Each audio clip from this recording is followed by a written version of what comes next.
I have a couple prints I'm working on right now. The first one is a prototype for changes on the thump and grind. The main difference being the way that the body is assembled. I didn't really care for the way the striker was set up in the original. It didn't want to work reliably and consistently with 209A shotgun shells or shotgun primers. So I changed the lower portion of it to use an AR-15 fire control group, and since most of this stuff can still be printed, the only thing you really have to buy is a couple springs, unless you want to buy the whole bolt kit or the whole fire control group kit. And then the upper I changed to use a kind of like a charging handle, basically, to reset the hammer and everything. But one thing I didn't account for is up around the lettering that was in it. It is a little bit too thin, went through, so I will have to change that. But this is still in the printing and test fitment phase, so still some work to be done there. The upper and lower portions of the receiver will be held together with a pin, just like on a normal AR-15 upper and lower receiver. These ones are from the Space Gat, as it was called. I basically took those and combined it with a thump and grind. So those will have a pin at the rear. The split goes through the lower portion of the front. That shouldn't have too much effect on anything since your shell sits all the way up here. And then the front portion of it will be held together with the rods that go through. So overall, I think it'll work, but I guess we'll find out when I get around to actually testing it.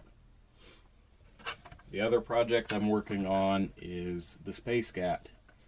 I didn't want to buy a barrel, so I took files from the Tubee 22 and used those for the barrel, and this is one where you'll install a barrel liner.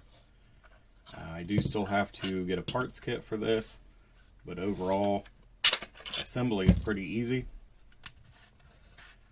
I did change the threads that came on the Tubee barrel to the same threads that are on the Bento Box 1022.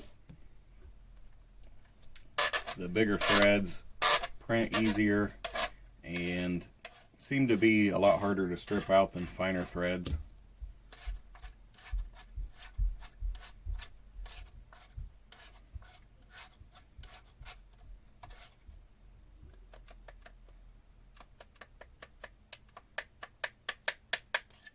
This part was a pretty tight fit.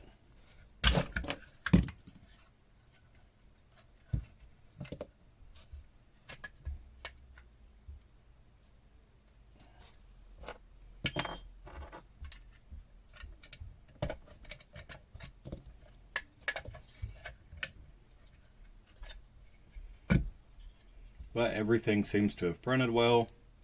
The extra lower parts I did have left over fit well. No modifications needed, no drilling needed. I haven't had to file anything yet.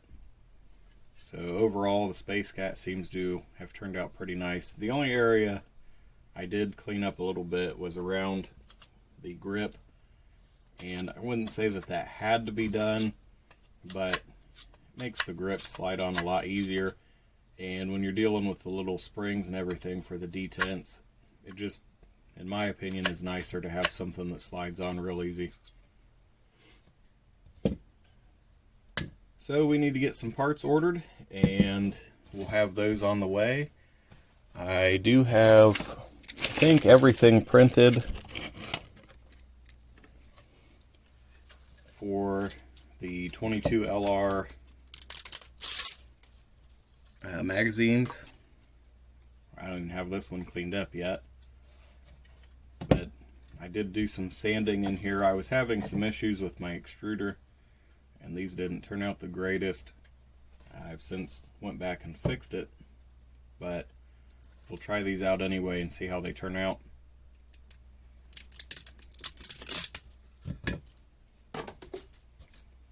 And I will likely need to take sandpaper through this inside area and clean it up as well.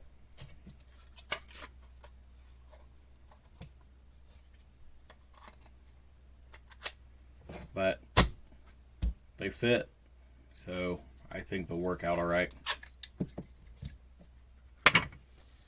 Alright, that's what's to come. If you have any questions, comments, suggestions, let me know. Drop them in the comments or look me up on Discord.